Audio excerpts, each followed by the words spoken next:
તો કેન્દ્રીય બજેટ પર મુખ્યમંત્રી ભૂપેન્દ્ર પટેલે પ્રતિક્રિયા આપી છે, જ્યાં બજેટને 2047ના સંકલ્પને સાકાર કરનારું બજેટ ગણાવ્યું છે। મુખ્યમંત્રીએ બજેટના ભારોભાર વખાણ કર્યા। 12 લાખ સુધીની આવક ધરાવનારને કર ભરવામાંથી મુક્તિ મળી છે। આ બજેટથી મધ્યમ વર્ગ અને ઉચ્ચ મધ્યમ વર્ગને ઘણો ફાયદો થશે। મેરીટાઈમ ઇન્ડસ્ટ્રી માટે કરેલી જોગવાઈથી ગુજરાતના દરિયાકાંઠા વિસ્તારનો વિકાસ થશે। ખેડૂતોને આત્મનિર્ભર બનાવવામાં મદદરૂપ થનારું આ બજેટ ગણાવ્યું છે। વડાપ્રધાન શ્રી નરેન્દ્રભાઈ મોદીએ આ વર્ષે માં લક્ષ્મીની સૌ પર કૃપા વરસાવનારું બજેટ હશે તેવી અપેક્ષા દર્શાવી હતી।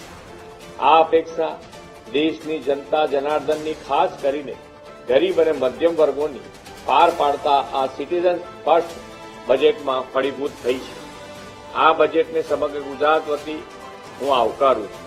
આ બજેટની મહત્વપૂર્ણ વાત એ છે કે હવે વાર્ષિક 12 લાખ રૂપિયા સુધીની આવક ધરાવનારાઓને ઇન્કમ ટેક્સ ભરવામાંથી મુક્તિ મળી છે। દેશના મધ્યમ અને ઉચ્ચ મધ્યમ વર્ગને આ એક મોટી રાહત છે અને તે માટે વડાપ્રધાનશ્રીને ખૂબ ખૂબ અભિનંદન પાઠવું છું।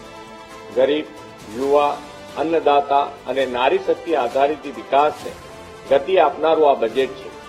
એગ્રીકલ્ચર, એમએસએમઈ, ઇન્વેસ્ટમેન્ટ અને એક્સપોર્ટ્સના 4 એન્જિનને ગતિ આપનાર મહત્વપૂર્ણ વિષયો આ બજેટમાં આવરી લેવાયા છે।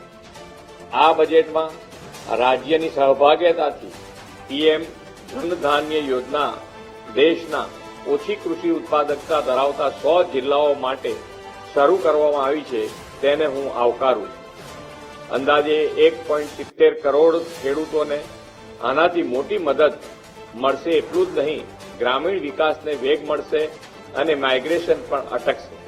કિસાન ક્રેડિટ કાર્ડની મર્યાદા 3 લાખથી વધારીને 5 લાખ કરવામાં આવી છે, તે ખેડૂતોને આત્મનિર્ભર બનાવવાની દિશામાં ઉપયોગી બનશે। કપાસ ઉગાડતા ખેડૂતો માટે મિશન ફોર કોટન પ્રોડક્ટિવિટીની જાહેરાત ગુજરાતના કપાસ પકવતા ખેડૂતોને લાભદાયી બનશે। મેરીટાઈમ ઇન્ડસ્ટ્રીઝ માટે લાંબા ગાળાના ધિરાણ માટે ₹25,000 કરોડના પ્રાવધાન સાથે મેરીટાઈમ ડેવલપમેન્ટ ફંડની સ્થાપનાની જાહેરાત કરવામાં આવી છે। વિશાળ દરિયાકાંઠો ધરાવતા ગુજરાતને આનાથી મોટું બળ મળશે। ગિફ્ટ સિટીમાં આઈએફએસસીમાં કાર્યરત નાણાકીય એકમોને એક્ઝામ્પશન, ડિડક્શન અને રીલોકેશનની જોગવાઈઓ 31મી માર્ચ 2030 સુધી લંબાવવામાં આવી છે અને ગિફ્ટ સિટીમાં ઇન્સ્યોરન્સ સેક્ટરમાં મોટો બેનિફિટ આપવામાં આવ્યો છે, તે માટે વડાપ્રધાનશ્રીનો આભાર વ્યક્ત કરું છું। ગુજરાત દેશના વિકાસના ગ્રોથ એન્જિન તરીકે વિકસિત ભારત 2047માં પણ અગ્રેસર રહેવા સજ્જ છે। વિકસિત ભારત 2047 માટે દેશના રાજ્યોમાં સંપૂર્ણ વિકસિત બને તેવી નેમ વડાપ્રધાનશ્રીએ રાખી છે। આ નેમને સાકાર કરતું સર્વગ્રાહી અને તમામ સમાજોના સૌ વર્ગો માટે લાભદાયી બજેટ આપવા માટે આદરણીય વડાપ્રધાનશ્રીનો અને નાણાં